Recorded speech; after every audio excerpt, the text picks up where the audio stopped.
Okay, this section's mostly about how the 14th Amendment was this law that was passed so that the South would start obeying the laws of the country, which meant that all freed slaves would be protected under the law in the same way.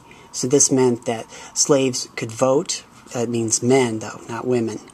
And that people would be protected under the law for theft or threats against their life or bodily injury. It just means that you'd be protected by the sheriff and the laws of the state so that bad things wouldn't happen to you.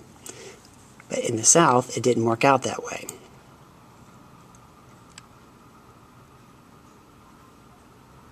Let's see, where's the one? There we go. What we talked about here was that Mr. Granger's grandpa from Roll of Thunder had to sell land because he was desperate for money. And Cassie's grandpa bought the land from a carpetbagger. Sometimes carpetbaggers were called anyone that went to the South and they were going to take advantage of the situation and make as much money as they could. That's what the Southerners thought of carpetbaggers. So Cassie's grandpa probably bought the land from a carpetbagger, and that's why he has 200 acres. Now, the whole problem in Roll of Thunder is that Cassie's family owns that land. Grandpa's dead now, but Grandma's still there, and she owns the land. But Mr. Granger wants that land back, and he feels like he's been cheated.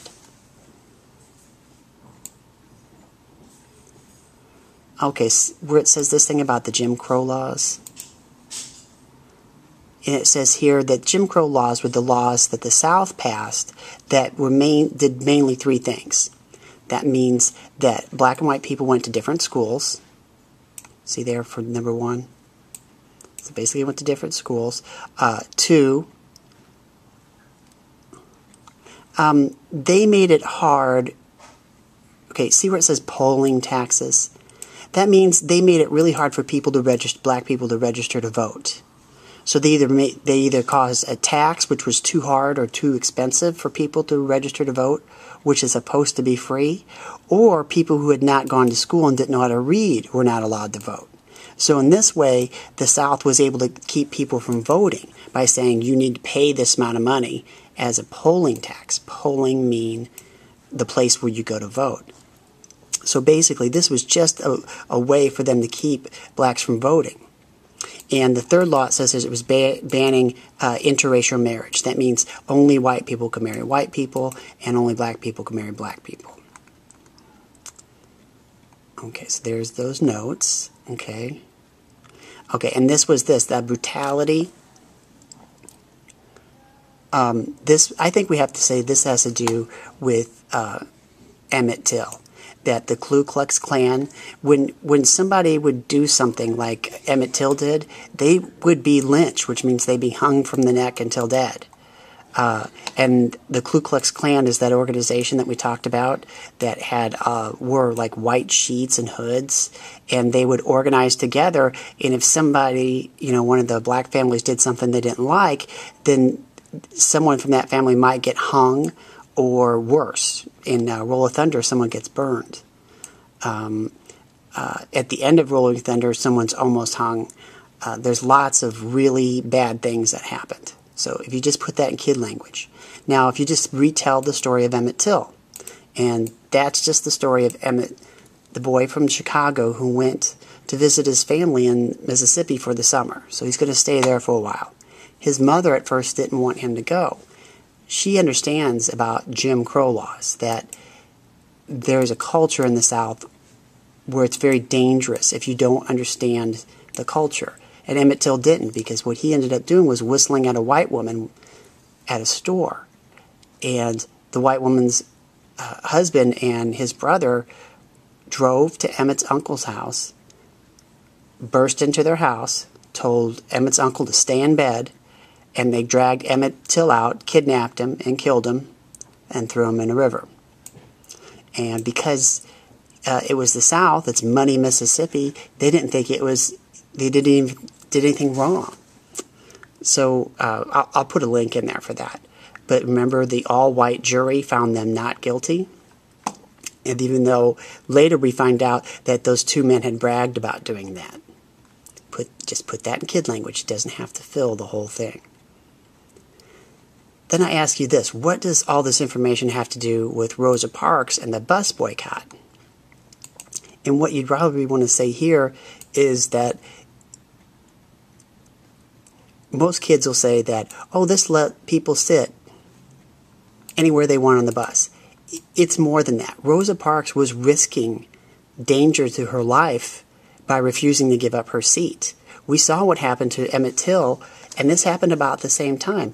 Emmett Till whistled at a white woman, a quick whistle. She refused to move seats. So the bravery it took, her growing up her whole life in the South, and understanding what the things that could happen to you when you were not white, and you didn't obey a white person. So there was a lot more won from Rosa Parks doing that, and she needs to be admired far more for that courage. Now, Martin Luther King really doesn't get involved in any of this until Rosa Parks. So really, Martin Luther King kind of gets dragged into this after Rosa Parks does this. And so Martin Luther King's organization gets involved after that, and that's really one of the first things that brings Martin Luther King into the civil rights movement. So let's see if we left anything out. 14th Amendment has to do with the states after the Civil War had to protect black people just as they protected white people. But we know it didn't happen. There's something here, and I think this page might have got left out, and if it did, ignore it. Okay. You know what, we'll attach this with the other one. It means this: the 14th Amendment said that the southern states had to protect freed slaves just as much as they protected white people. That's all you have to write there. This, where it says most southern states, this only has to do with, once again, saying this: the southern states refused to obey those rules and those laws. And they had to obey the laws while the Army of the North were there, and the carpetbaggers were there, and they were in control. But eventually the northern armies and the northern carpetbaggers would leave, and leave the southern people to run their own states and cities. But when this happened, that's exactly when the southerners started what you'd call Jim Crow laws, which they started to find excuses for not following the law of the 14th Amendment. In northern communities were taken over by southern communities were taken over by northerners. Okay, so southern leaders like mayors and governors had no power, and they hated that. That's why they called them carpetbaggers. And one of the things that goes on with this is we talk about the carpetbaggers collected taxes. And whether you're from the South or the North, no one really likes someone who collects your taxes. So when this connects to Grandpa Granger and Grandpa Logan from Roll of Thunder, Grandpa Granger has to pay Carpetbagger some money, so he sells some lands. Another Carpetbagger buys the land that he didn't really want to sell and sells it to the Logans. Now Mr. Granger is really mad because now the land he wants to buy back has been given to basically a freed slave who's never going to sell it back.